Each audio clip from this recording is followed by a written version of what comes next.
Hey everyone, welcome back to another Advanced Sports Analytics application tutorial. In this video, we're going to be covering our NBA Heat Check application. This is a pretty generic tool for just staying on top of what players are trending up and trending down relative to priors or kind of baselines. A good way to just stay on top of recent trends. I think if you are a experienced and heavily involved DFS player, this tool might not add a ton of value for you as you're probably staying on top of minutes, usage, efficiency trends just on your own.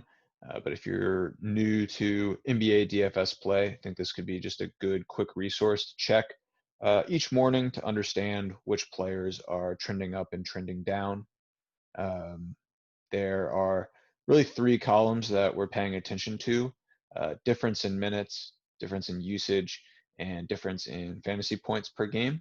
And we are comparing the difference of these metrics in some baseline like date range or window, and then what we call the heat check date range, the uh, period in which we are viewing trends. So uh, minutes per game is really just showing players' minutes per game average in this recent 1 week window relative to their prior average in the preceding games from the 2021 season.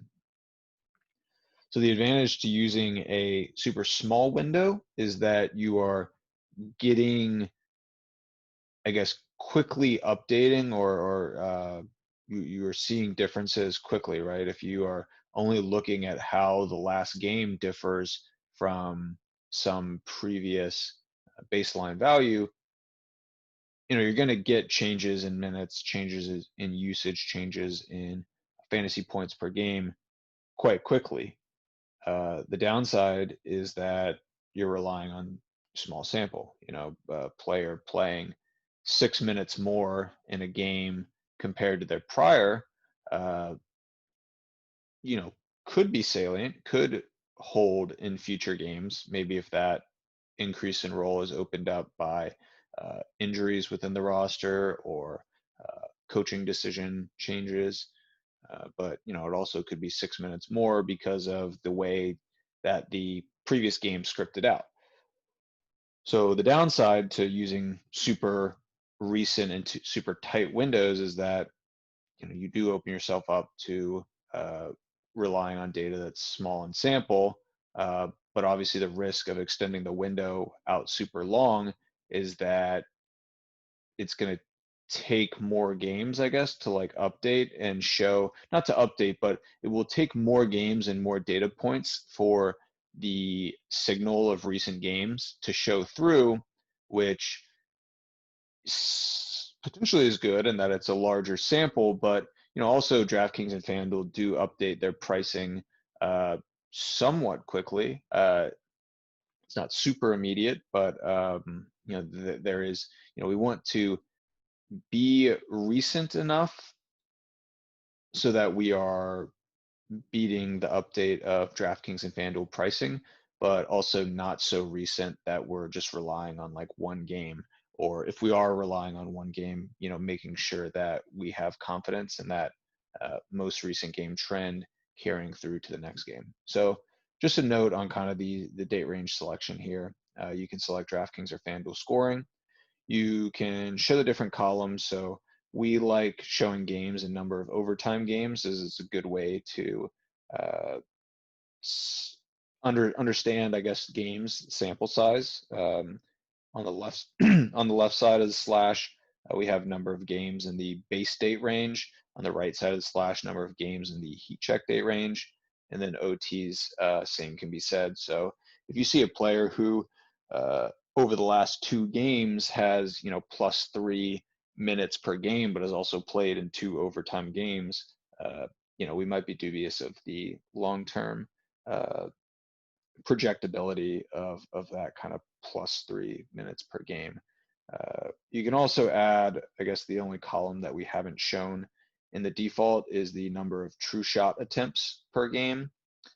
Um, true shot attempts is a metric that's used to weight the expected value, I guess, of different shot attempts. So field goal, it's a function of field goal attempts and free throws as well, but not counting a free throw and field goal attempt equally. I think it's like a free throw is worth maybe 0.44 field goal attempts.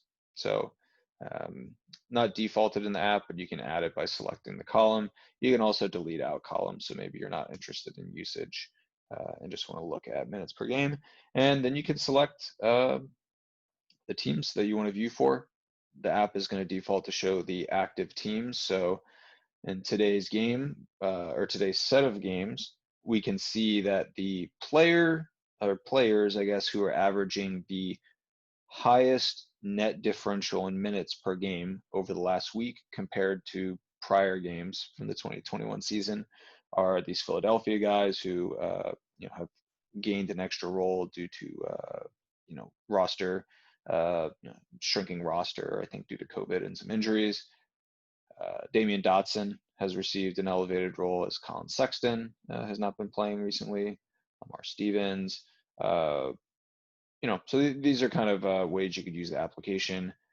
Jimmy Butler has been playing more minutes, but has really been scoring a lot more fantasy points over the last week compared to the prior week. So it looks like it's a combination of minutes increase and also efficiency and potentially usage increase.